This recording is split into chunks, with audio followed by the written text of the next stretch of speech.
आप देख रहे हैं डार्क फाइल्स। डार्क फाइल्स में आज की कहानी हमारे साथ शेयर की है प्रवेश जी ने। तो चलिए बढ़ते हैं आज की इस कहानी की ओर। आज की इस वीडियो में आगे बढ़ने से पहले अगर आपने अभी तक डार्क फाइल्स चैनल को सब्सक्राइब नहीं किया है तो कर लें, और ऐसे ही और वीडियोस के लिए देखें अनहोनी। चैनल की लिंक आपको नीचे डिस्क्रिप्शन बॉक्स में मिल जाएगी। बहुत साल पहले जब मैं अपने गांव में रहा करता था और वहीं खेती का काम करता था।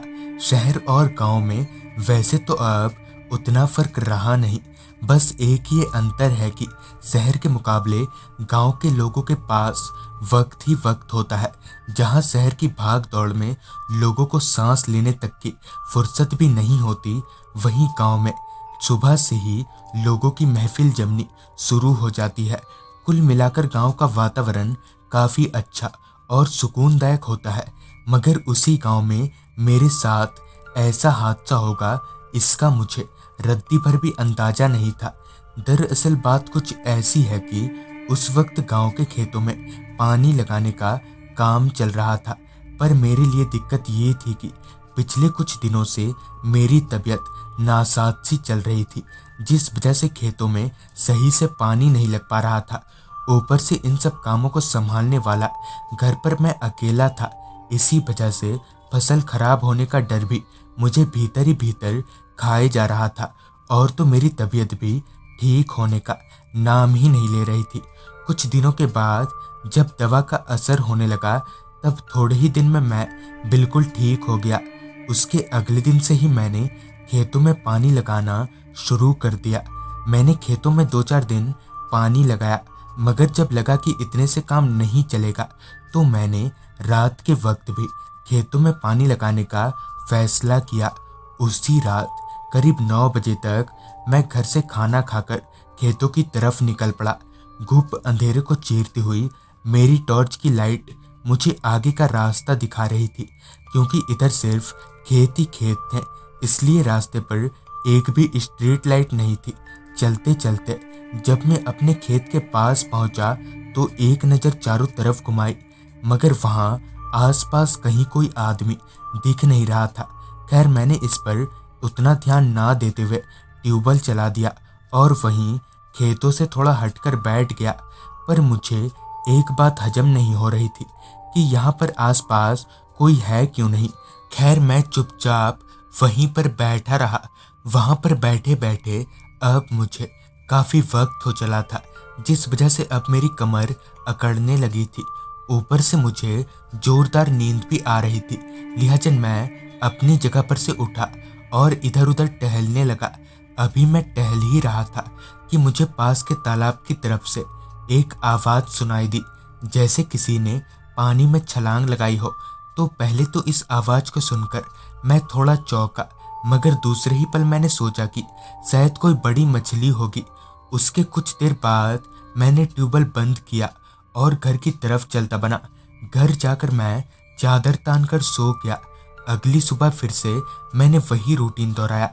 दिन भर खेतों में मेहनत करने के बाद मैं शाम को घर लौटा और फिर रात को खाना वाना खाकर खेतों में पानी लगाने निकल पड़ा।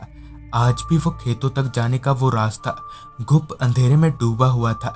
बस फर्क इतना था कि आज आसमान पर चांद निकला हुआ था, जिसकी मध्यम रोशनी से बिना टॉर्च के भी थोड़ा बहुत दिखाई पड़ रहा था। अपने खेत के पास पहुंचकर मैंने ट्यूबवेल चालू किया और फिर उसी जगह पर बैठ गया जहां कल रात बैठा था। वहां बैठे बैठे मैं कब सो गया पता ही नहीं चला। फिर जब मेरी आंख खुली तो मेरे कानों में एक आवाज आ रही थी। गौर से सुनने पर याद आया कि ठीक ऐसी ही आवाज मुझे कल रात भी सुनाई दी थी, मगर इतनी रात गए तालाब के पास कौन होगा, ये पता लगाने के लिए मैं उस तालाब की तरफ आगे बढ़ने लगा। मैं जितना उस तालाब के करीब जा रहा था, वो आवाज और तेज होती जा रही थी।